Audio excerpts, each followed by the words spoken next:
America ने 60 दिनों तक का एक जनरल लाइसेंस जारी किया है, जिसके तहत 21 अगस्त 2026 तक ईरानी कच्चे तेल, पेट्रोकेमिकल प्रोडक्ट्स और पेट्रोलियम प्रोडक्ट्स डिलीवरी और फरोख्त की इजाजत दी गई है।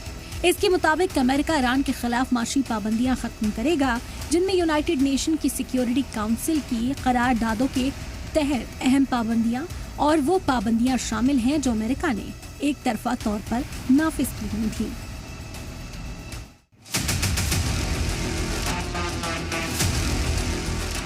इस अमेरिकी इक़दाम की बदौलत कई दहाइयों में पहली बार ईरान को अमेरिकी डॉलर में तेल फरोख्त करने की इजाजत मिल गई है। पाबंदियों में इस नरमी के तहत ईरानी तेल बराह रास्त अमेरिका भी एक्सपोर्ट किया जा सकता है। इस इक़दाम से बैंक से लेन देन, इंश्योरेंस और ट्रांसपोर्टेशन से जुड़े मामलात मुमकिन हो जाएंगे, जबकि ईरान को क्रूड ऑयल फरोख्त करने के लिए माजी में इस्तेमाल किए जाने वाले पेचीदा नेटवर्क्स की जरूरत भी खत्म हो जाएगी।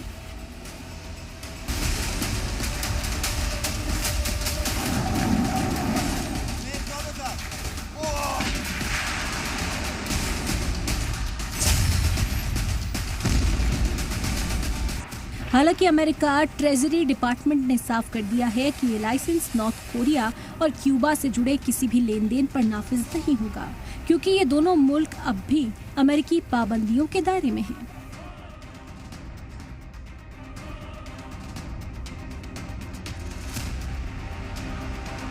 दरअसल अमेरिका और ईरान के बीच मुस्तकिल पीस एग्रीमेंट के लिए जो MOU पर दस्तखत हुआ है, उनमें 14 अहम मुद्दे शामिल हैं।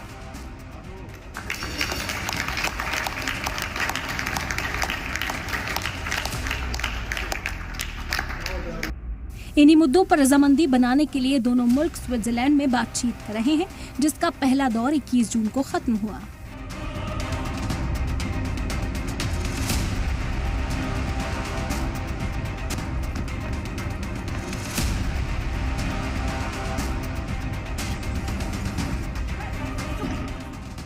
ईरानी तेल पर पाबंदियों में छूट और हॉर्मुज़ से जहाज़ों की बेरोक-टोक आवाजाही को यकीनी बनाना इस MOU की 2 अहम शर्तें थीं, जिन पर फिलहाल रजामंदी बनने की खबर सामने आई है।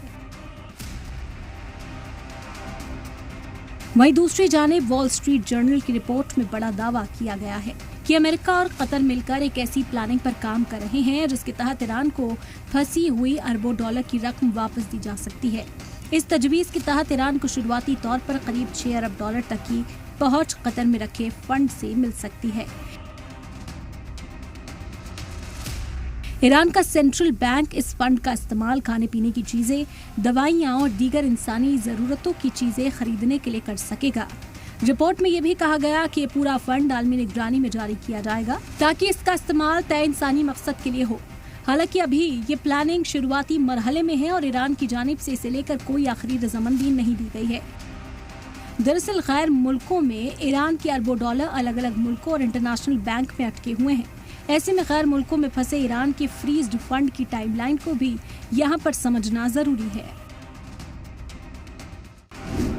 1979 ईरानी इनकलाब के बाद ईरानी जायदादें फ्रीज। अमेरिकी प्रेसिडेंट जिमी कार्टर ने 14 नवंबर 1979 को एक एग्जीक्यूटिव ऑर्डर जारी कर अमेरिका में मौजूद ईरानी सरकार और उसके सेंट्रल बैंक की अरबों डॉलर की जायदादों को फ्रीज कर दिया। उस वक्त इन जायदादों की कीमत लगभग 8 से 11 अरब डॉलर आकी गई थी। 1980 बंधक संकट के दौरान कुछ रकम जारी की गई।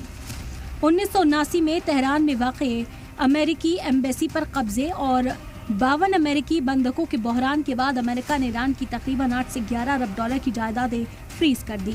लेकिन 444 दिनों तक चले इस बहरान का खात्मा एक बड़े समझौते के साथ हुआ। समझौते के तहत करीब 7.9 अरब डॉलर की ईरानी जायदादों को अनफ्रीज किया गया।